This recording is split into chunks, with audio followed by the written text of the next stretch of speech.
Welcome to some new r/malicious compliance stories where people comply to the letter, but not the spirit of a request. I hope you had a great day. The first story is called You Want a Review?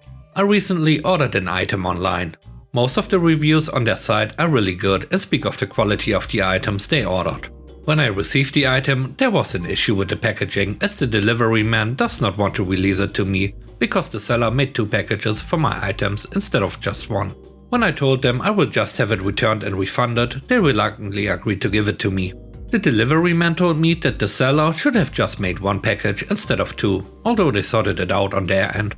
I finally received my item and haven't got to unwrapping it when I received a chat, text and call asking me to write a review for their goods. Now, I usually write a review only if I already checked the item, which in this case I still have not. The seller has bombarded me with requests to write a review. I was getting annoyed at this point, as I already informed them that I have not opened it yet. They told me I should be giving a review at this time since I have received the package. Cue malicious compliance. They want me to write a review? I will gladly do so. I wrote a lengthy one, saying that the seller has incorrectly made 2 packages instead of 1, which resulted in an issue of it being released to me. I also noted that they kept on pestering me to write a review, even if I had not checked the items yet, and that it would have been better if they just wait for the review to be given instead of asking for a 5-star review.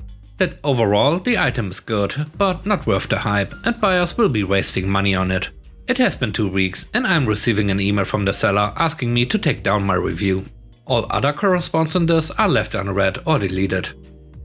The next story is called Not Allowed to Use That Space. So this happened a good 6 years ago now. I was just starting my IT career, so I was a basic level 1 desktop engineer for a large financial company. My team consisted of me, a level 2 engineer and 3 managers. 1 for data, 1 for people and 1 overall manager. Parking in town was either expensive or impossible, and while management and supervisors got parking spaces in the huge multi-story next to the office, other staff members didn't get one. They either had to pay the very expensive parking fees or park far away and walk. Being on a low entry-level salary, I opted to walk the 30 minutes into town and often got sick due to bad weather. The level 2 guy lived a 5-minute walk from the office and didn't own a car. When any of the managers were off, they offered their parking space to me so that I wouldn't have to walk, which was very nice of them and greatly appreciated as it was saving me money too. One day I got called into HR because somebody saw me coming out of the multi-story and got jealous and asked why I get a space and they don't. This HR manager was incredibly condescending and talked to me like I was a literal child. Back when I was your age, I thought the world owed me everything too. This is absolutely not my attitude, but sure, go off on me as if you know me. She said it wasn't fair on the level 2 guy because he might want the space too. She wouldn't listen when I said he didn't drive and even said to me he didn't want it after I asked if he was okay with me using the space. At the end of the day, I went into the management office and we were chatting about the day as we usually did. I told them about the HR meeting and said they weren't allowed to let me use their space anymore. The data manager then had a genius malicious compliance suggestion. She was a very selfless soul who sacrificed much of her time to help other people, and this situation rubbed her the wrong way, and she wanted to do something out of spite. She said that whenever any of them were on holiday, they would just tell me that their parking space will be empty for the duration. Not specifically that I can use it, which was what we were told not to do from HR. So the next time they were on holiday, I parked in their space, and after a few days somebody else got jealous and tattled to HR again. I was dragged into a meeting and asked why I was still using their space. I said that I just took a chance on an empty space I found in the multi-story. They were rented, not pay and display. She went and asked the data manager when she was back in if she said I could use the space, to which she said, "No, I just said goodbye before I went on holiday for 2 weeks. HR then told her I was in her space in her absence and asked her if she wanted to raise a complaint against me. She said, "No thanks, I wasn't using it anyway." Their hands were tied. There was nothing they could do to prevent me from using the spaces, as they are allocated privately to the individuals for use even outside of office hours and only reclaimed when they leave. The third story is called Recut It. So this happened a summer ago. I'm a college student and in the summer when I'm home I typically work in landscaping and landscape design as a laborer. Think laying sod and bricks, building fences and decks or cutting grass. I also live in Mississippi, so it is hot as balls and humid as hell in the summer. This particular summer I was working on the landscaping side, so I was cutting grass, pulling weeds, upkeep sort of stuff. When it came time to cut grass, I was on weed eater duty. My job was to do trim work, basically cut grass the mower can't reach. The day. So this first day was a particularly hot one, just after a good rain, and so it was excessively hot and humid. To add on to this, the job for that day was a contract place that was 20 or so houses arranged in a circle around 2 ponds and a walking path. This was making the humidity even higher, because of the ponds and lack of airflow, tall trees around and in the place. The lots themselves weren't particularly big, but the place took 9 to 11 hours to do well, and most of the houses also had the super cranky old people in them that would complain over the most minor things. So we arrive at like 6:15 and get to cutting and all that good stuff. I grab my weed eater, throw my earbuds in and do my thing. While I weed eat, I'm continually walking. Occasionally I will bump the weed eater with my leg, raising it up a little bit. This is making the grass slightly uneven every so often, maybe half an inch at the most. This usually isn't noticeable, but if it happens up against a house or structure, you can tell if you look through it. So I will typically go back and try to level it out the best I can if I notice it happen. I do the whole place, front yards and backyards. We then weed the whole place, front and back. We are getting ready to pack up and head home. It's like 4 o'clock by now, when our manager Richard comes to the job site and starts looking around. He finishes up and puts my supervisor John aside and shows him around the place, then leaves.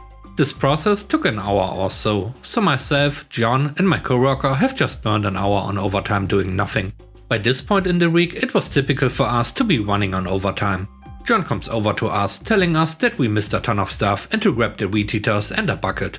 We then walk around the place and John starts pointing out groups of like 4 blades of grass that are fractions of an inch higher than the others, barely noticeable. You really gotta look for this stuff. Furthermore, if you try to cut some of these with a weed eater, they bend from the downwash of the spinning strings. So you risk gouging a nice 5 to 12 inch circle in the grass trying to cut like 4 blades of grass. We begin to redo the whole place, front and back, pulling small weeds here and there from under the bushes and doing our best to cut the offending blades of grass. By the second house we are moaning to John that we are hot and tired. It's like 5:30 and we know this will take us 2 more hours.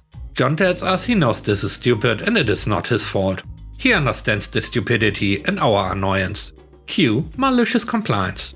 We decide we are going to make sure all offending blades of grass are cut to the same height, that new height dirt. The thing is, if you cut the grass too low, it can die.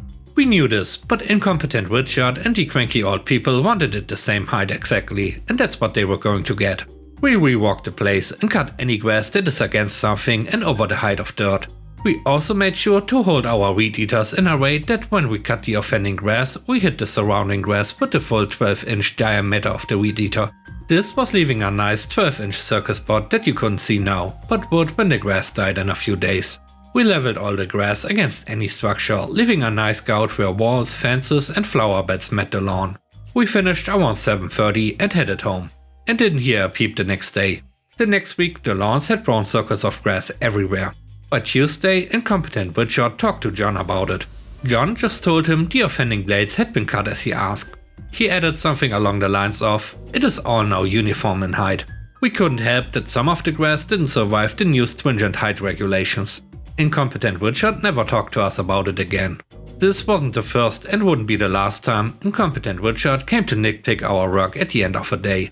This would sometimes result in us having to drive across the city or walk a mile or 2 up a road at the end of a day to fix little things that weren't messed up, adding hours to already long hot days. Though it was the last time we ever had problems at that place. We also got the satisfaction of knowing that incompetent Richard had to take the numerous calls from cranky old people about the lawns for a few weeks. These people would cuss us out even before this incident, so I don't want to imagine what they told him. The lawns had still pretty noticeable dead spots and scars when I left towards the end of the summer. Also, incompetent Richard saw himself as better than any of the filthy laborers and would avoid critiquing us to our faces. This is primarily because the few times he nitpicked us directly, we either told him why it was stupid or handed him our equipment and told him to do it himself, which he would then proceed to mess up. This was a common sentiment he held towards all of the crews under his supervision, and the reactions when he critiqued them similarly were similar to ours. In the mornings at the shop he would sometimes talk about how we needed to be more respectful to him because he was our boss. People would reply something about him respecting our quality work, which it was 99% of the time, not nitpicking stupid things and not showing up at the end of a day to give us more dumb stuff to do. The dumb stuff was things such as chop a tree down and then drive off, expecting us to load it up when he had an empty open-top trailer and we had a full box truck. What we did made its way to other crews and they carried out similar antics, which led to him getting a tough time from his bosses who held him responsible for these events.